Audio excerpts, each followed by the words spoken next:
year is 1935, and we're in Japan, Tokyo City, in a beautiful park, when a man rides up on his bicycle.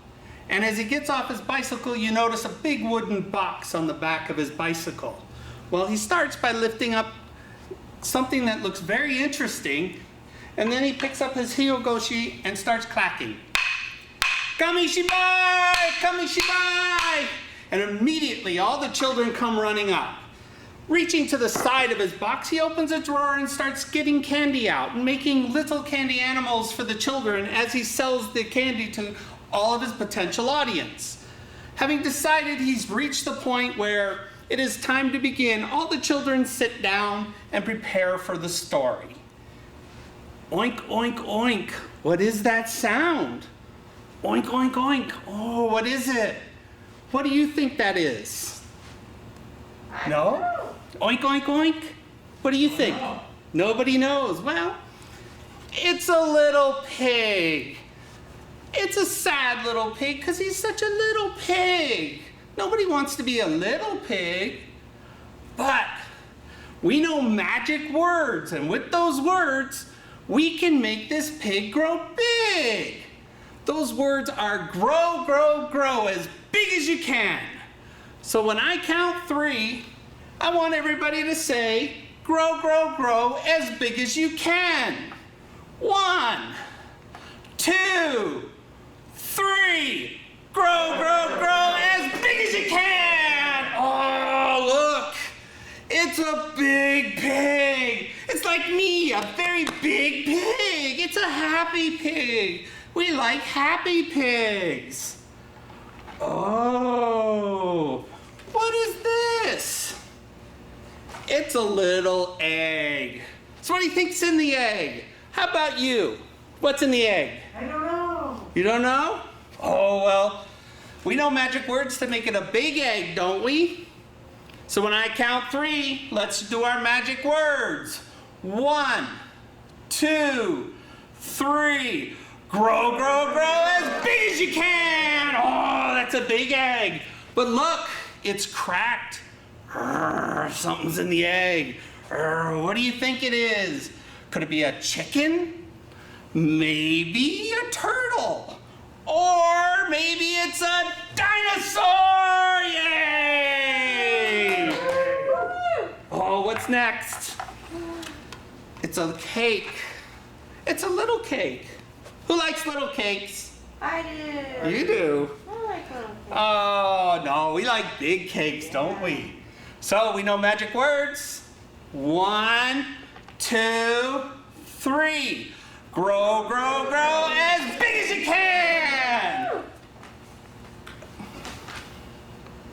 There's not a lot of cake for all of us. Maybe we can try it one more time and get a bigger cake.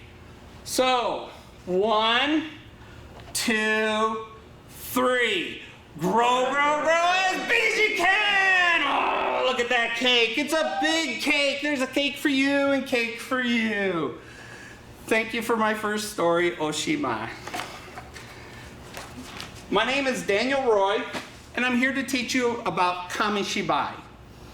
Unfortunately, due to COVID-19, we're not able to be together this year at Japan Fest, but you are not forgotten, and we have come to share our arts and sciences with you so that we can all embrace the culture that we come together to celebrate.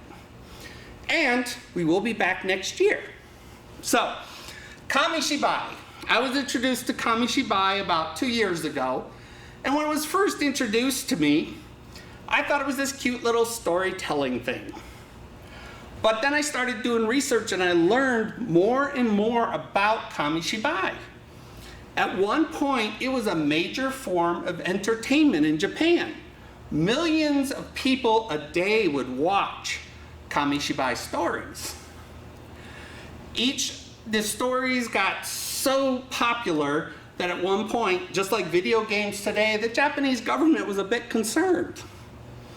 And the stories covered everything. You had educational stories, you had entertaining stories, you had stories that told you the news. When the Japanese went overseas, they brought Kamishibai with them. Kamishibai originally started by actors actors who were part of the silent movie era. And what would happen is American movies would come over to Japan, and in the theaters, they had actors in front of the stage who would actually say the lines. It got to the point where these actors were more popular than the movies themselves. Well, some of these actors decided to take a little theater and move out and start telling stories in the street. It got to the point where there were 50,000 Kamishibai storytellers in Tokyo alone. You had people whose jobs, they would own a bunch of stories and rent them out to different people, and they would maintain, and I think there was like 5,000 of those in Tokyo at one point. So it was not a little thing, it was a major form of entertainment, and from 1929 to 1954, when the TV came, everybody was watching Kamishibai. There are many changes that happened to Kamishibai. One of the things was a lady named Ime Yone, and she was actually a Japanese lady who was a Christian missionary. And what happened was, she got tired of Sunday morning when teaching Sunday school, Kamishibai, and all of her kids left. So she got together with some artists and created cards. With those cards came different aspects of art form and different rules to creating those.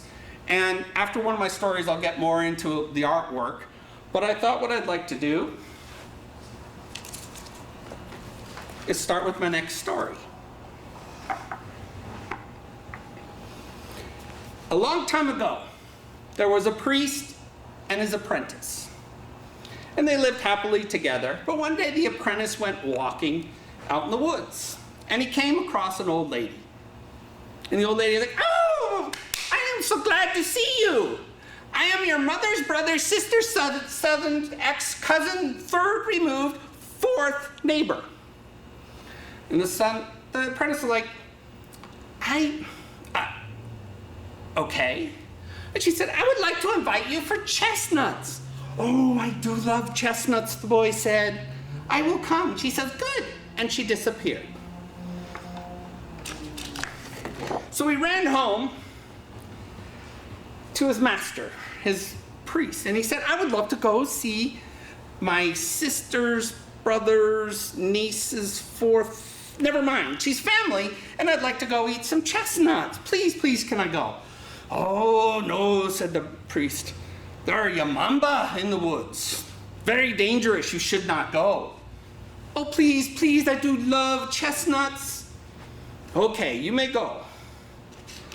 And here are 3 charms." And he handed him 3 pieces of paper.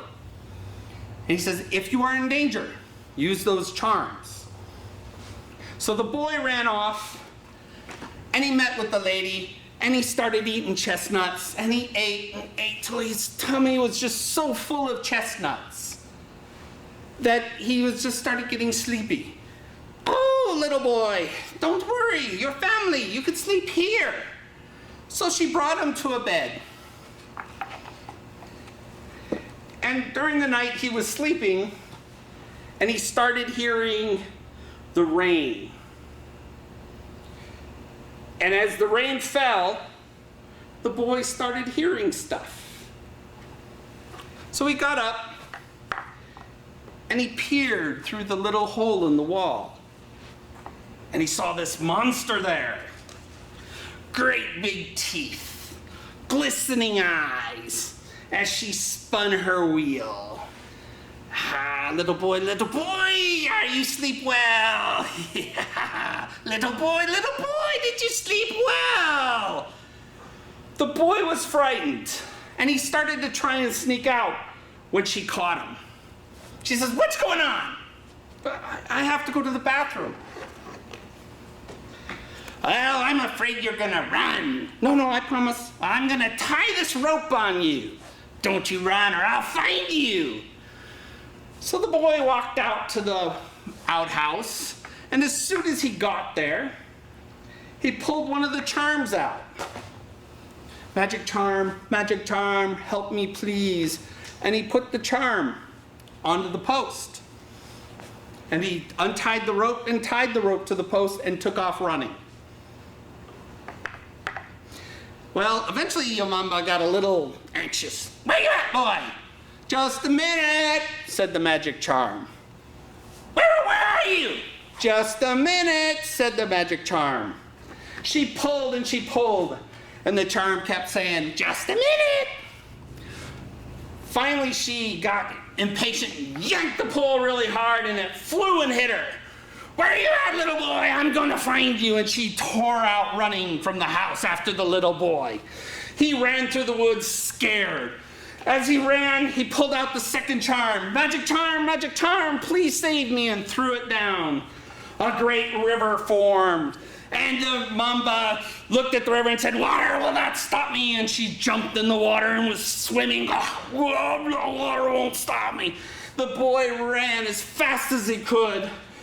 And he ran, and the Yomamba crawled out and started closing on him again. He pulled out his last charm.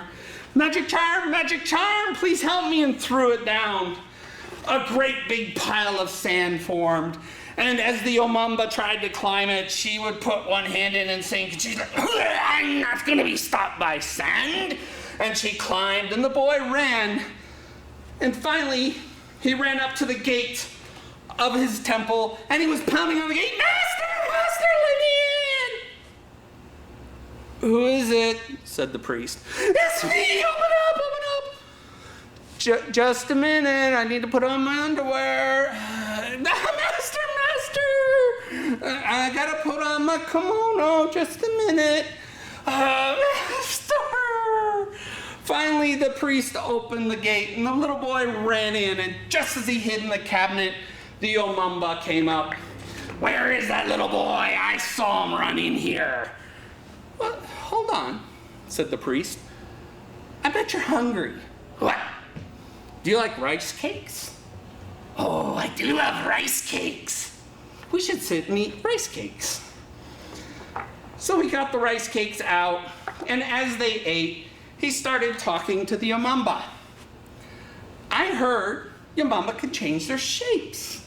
Yes, we can do many things. Can you grow really big? Oh yes, and she grew, and as she grew, she turned into this fearsome monster. Teeth just dripping with bile. He's like, oh, that's impressive. But many things can turn big. I mean, frogs, they turn big. Can you turn into something small? Yes, I can. I'm the Yomamba. And she shrunk down to a little size. At which point, when she was the size of a little bean, the priest grabbed her with the chopsticks and ate her. That is the story of the three charms. One of the things about the artwork, and this can be seen in the three charms, is when they started creating the artwork, it was Christian stories what this lady created. But she uniformed the size, and she worked with artists to create an art form that allowed you to see the art better. And this was done through lines, perspective, and spacing. So if you were to look at the book regarding the story, some of the cards would look very different. For example, when the little boy is sleeping in the hut, there are no details to the hut. There's no furniture, there's no shelves. That's because as the audience, you only have seconds to see this card. And if there's a lot of details, you're going to lose the key point. So you can see the rain, you can see the house, you can see the boy. The other thing that they did, if you notice when they're running, they face to the right.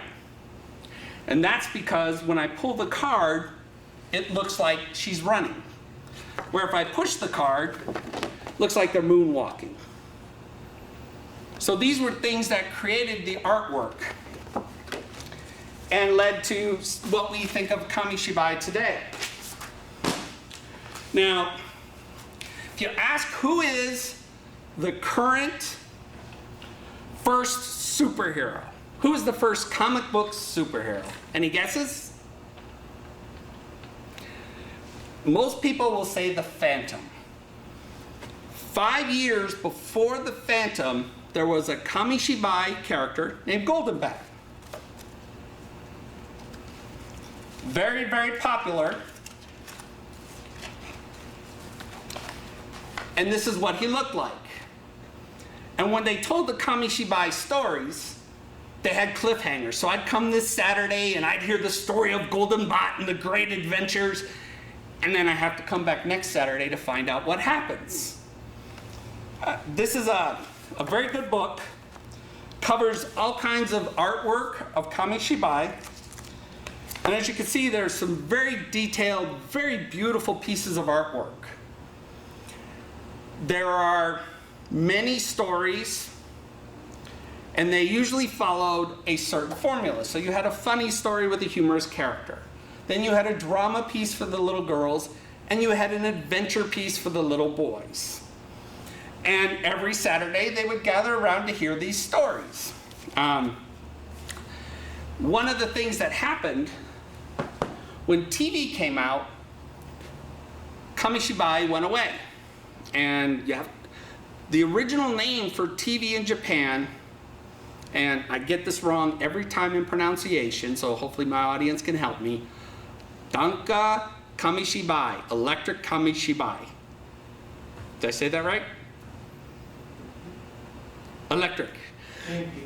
Denki. Okay. Denki Kamishibai.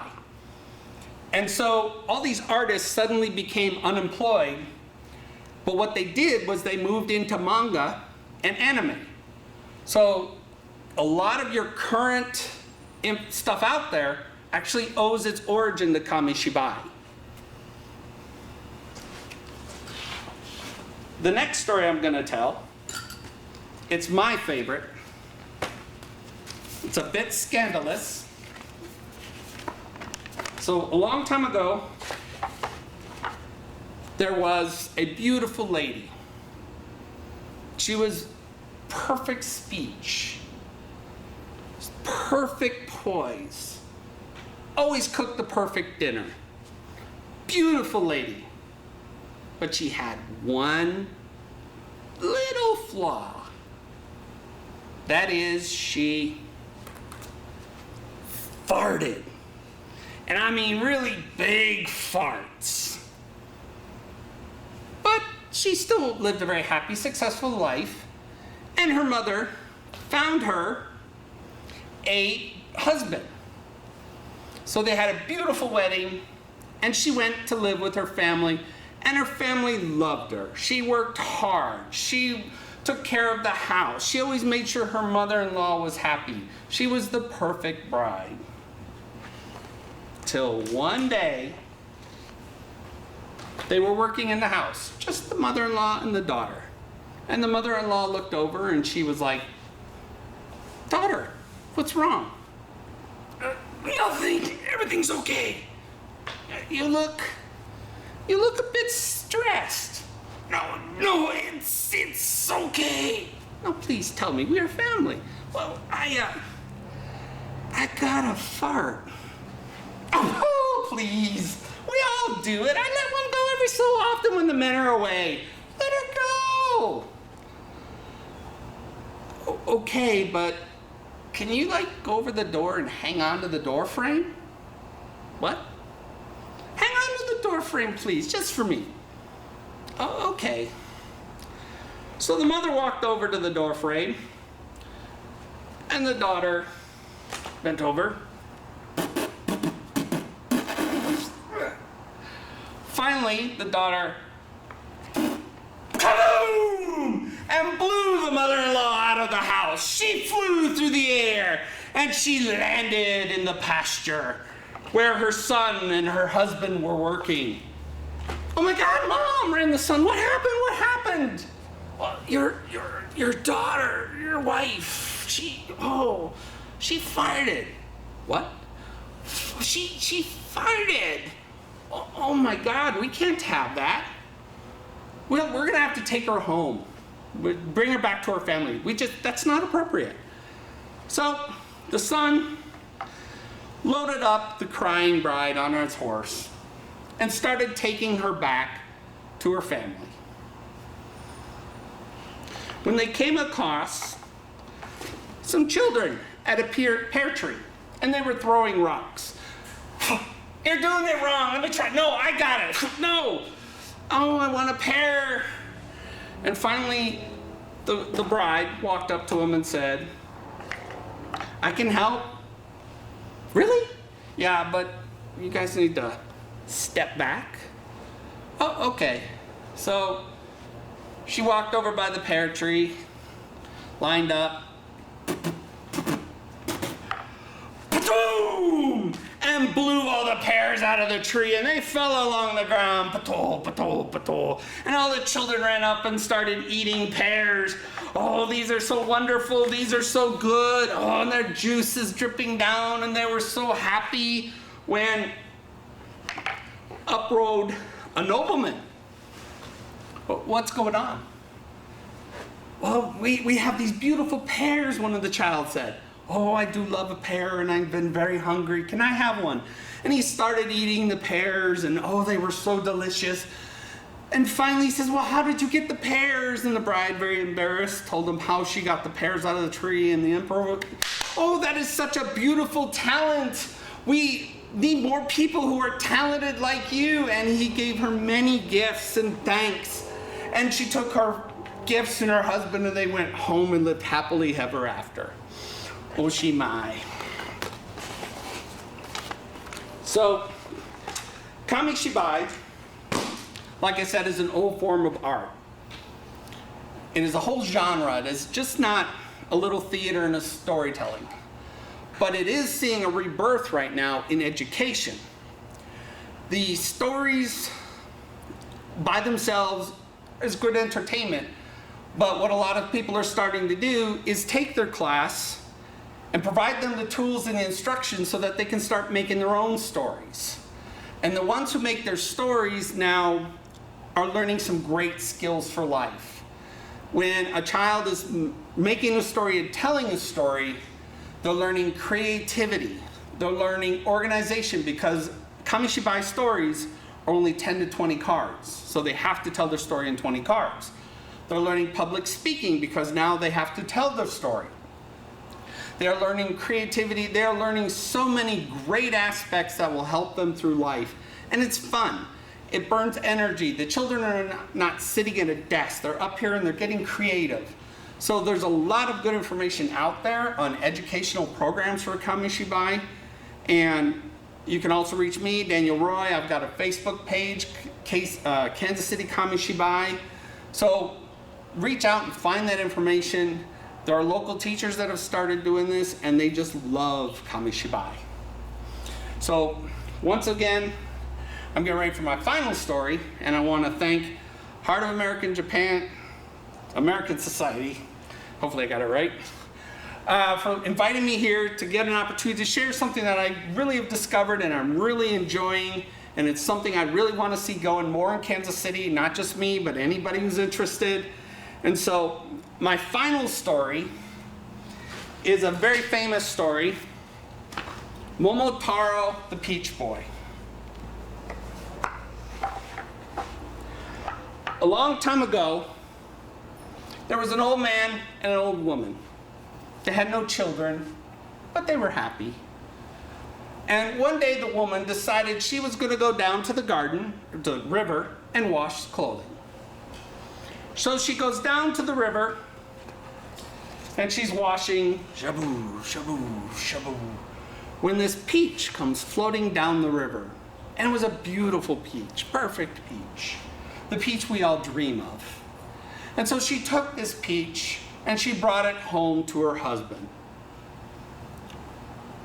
They looked at the peach and they were very happy. But just as they were about ready to eat this peach, out popped a little boy. He was a beautiful baby boy. And they were so happy, and they named him Momotaro, which means Peach Boy. Well, they fed him rice, and he grew. They fed him more rice, and he grew. They fed him more rice, and he grew. And he just got bigger and bigger. But he also slept all the time. So he'd eat rice and sleep, eat rice and sleep. One day the villagers came up.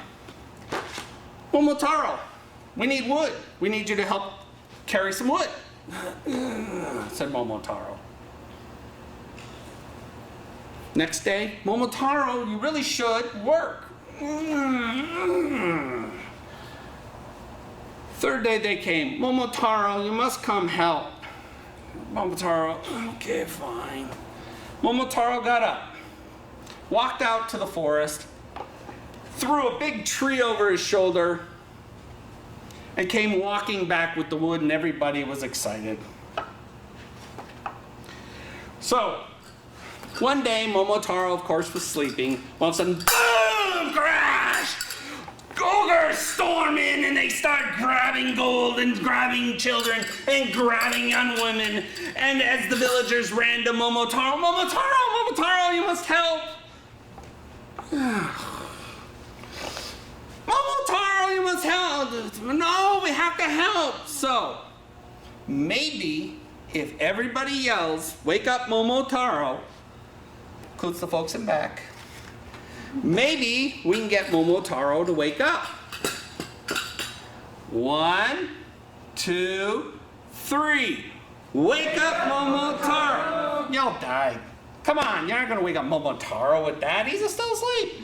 One more time. 1, 2, 3. Wake up Momotaro! And he got up, but the ogres had already left.